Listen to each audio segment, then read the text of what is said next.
Nós terminamos o vídeo anterior com a seguinte frase, né?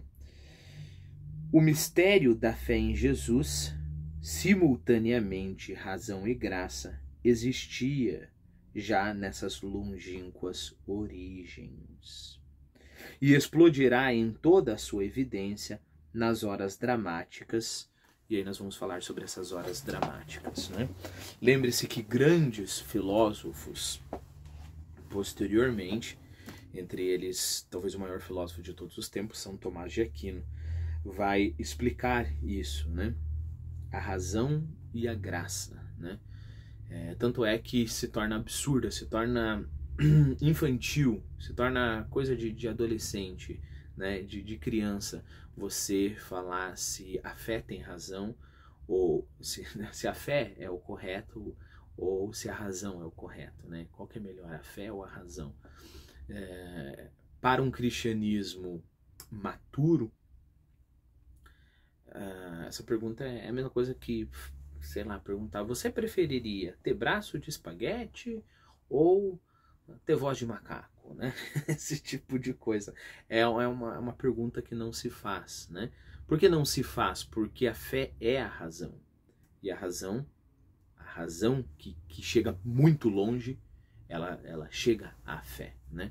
Então você crê para que você entenda, e ao entender, você crê, né? E isso forma um círculo virtuoso, né? Quanto mais você entende, mais você consegue crer. Quanto mais você crê, mais você consegue entender, né? Isso é extremamente importante. Bom, e aí vamos falar onde a fé explodirá. O mistério da fé em Jesus, simultaneamente razão e graça, existia já nessas longínquas origens e explodirá em toda a sua evidência. Okay? Então é uma evidência, assim como uma evidência científica, só que com muito mais certeza, nas horas dramáticas em que milhares de seres humanos anteporão a tudo, mesmo a própria vida. Perante os carrascos de Roma, que nós trabalharemos neste livro aqui, né? Assim como explodirá mais tarde no silêncio dos Carmelos. Então aqui, agora que nós temos mais tempo, né? Como assim, Carmelo? Carmelo foi um mosteiro, né? Ou uma ordem. Essa é a palavra que eu queria no final do vídeo anterior. E eu fiquei, ordem. Foi uma ordem, a ordem dos Carmelitas, né? Então, o mosteiro dos Carmelitas a gente chama de Carmelo, né? Lembre-se que essa ordem foi fundada no final do século XI. E a ideia é, assim como Elias viveu no Monte Carmelo, essa vida eremítica, os carmelitas também se propõem a fazer a mesma coisa, né? E depois nós temos cartuchas. Cartuchas, bem parecido, quer dizer, é uma outra ordem, mas foi fundada por São Bruno no século XI, primeiro no século IX, agora no século XI. É uma ordem semi-eremítica, e a outra anotação aqui eu não entendi. Orientação puramente contemplativa, né? Então, aqui está falando sobre o tipo de cristianismo que eles seguiam, né? Então, explodirá nessas duas ordens, explodirá nas milhares de pessoas que serão perseguidas e mortas por Roma antes disso, bem como no obscuro, preste muita atenção nisso, obscuro sacrifício das missões ou dos asilos, prolongando-se através dos séculos. Obscuros sacrifícios. Tem uma passagem dos irmãos Karamazov, do Dostoiévski, que é muito interessante. Eu vou ler para você, mas basicamente falando sobre este fato, né?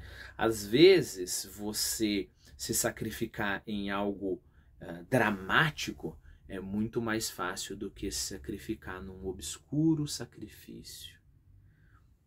Uma coisa é ter o Coliseu inteiro olhando para você, né? E aí, pernilongo aqui.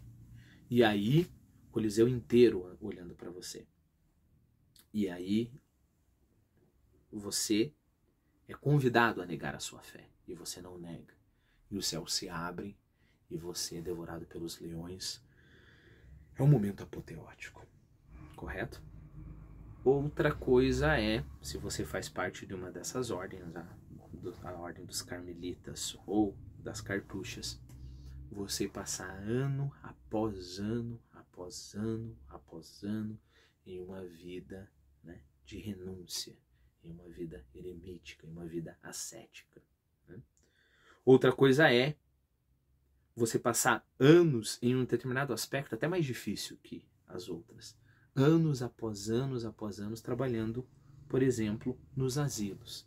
E meu filho, trabalhar no asilo não é tão romântico assim, né? Você fica na sua cela, não estou dizendo que isso não é extremamente importante, né? Você fica na sua cela em meditação, sacrifício. Você vai trabalhar com o velhinho vai começar a te xingar, você vai ajudar o outro velhinho, aí o velhinho se caga nas calças, e o outro velhinho...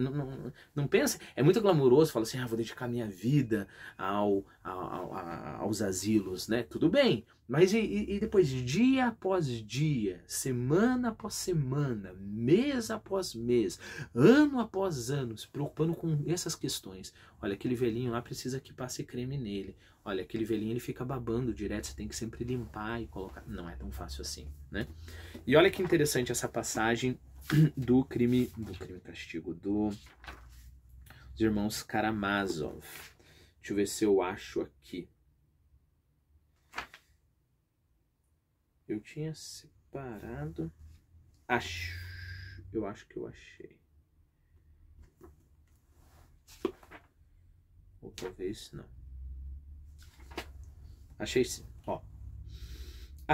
Acrescente-se que ele já era, sobre Alyosha, o personagem principal, em parte um jovem do nosso tempo, ou seja, honesto por natureza, que reclamava a verdade, que a procurava e acreditava nela. E uma vez tendo acreditado, exigia participar imediatamente dela com toda a força de sua alma. Reivindicava um feito urgente, movido pelo premente desejo de doar tudo de si, até mesmo a própria vida, para realizar esse feito. Embora, e isso aqui toca no que eu falei, embora esses jovens infelizmente não compreendam que o sacrifício da vida é talvez o mais fácil de todos os sacrifícios numa infinidade de casos similares. E que sacrificar, por exemplo, de 5 a 6 anos de sua vida inflamada, toda essa energia que você tem, de sua inflamada juventude, a uma doutrina difícil e severa, a uma ciência, ainda que seja apenas para decuplicar suas forças com o fito de servir a mesma verdade e a realização do mesmo feito que abraçaram como prioridade e se propuseram a realizar, tal sacrifício, muito a miúde, se revela quase inteiramente acima das forças de muitos deles. Todos esses jovens sonhadores, todos esses jovens com as suas ideologias que vão salvar o mundo, uma coisa é morrer pela sua ideia, né? Somente. Outra coisa é a disciplina, a força para continuar isso através de dias, semanas, meses, como eu falei para você, né? E aí a gente percebe a força enorme, porque parece que era o contrário, né? Você está falando das pessoas que morreram em Roma, né? Mortas por Roma, né? E aí um pouco mais abaixo as pessoas que vivem em mosteiros e um pouco mais abaixo as pessoas que passam as suas vidas em missões ou em asilos. Com certeza absoluta, essa hierarquia ela está correta se nós olharmos por um aspecto, né? Esse aspecto de força suprema. Mas por outro aspecto, essa hierarquia quase que inverte, e a gente lembra do vídeo passado, essas contradições da vida cristã, né? Que são na verdade tensões, não contradições.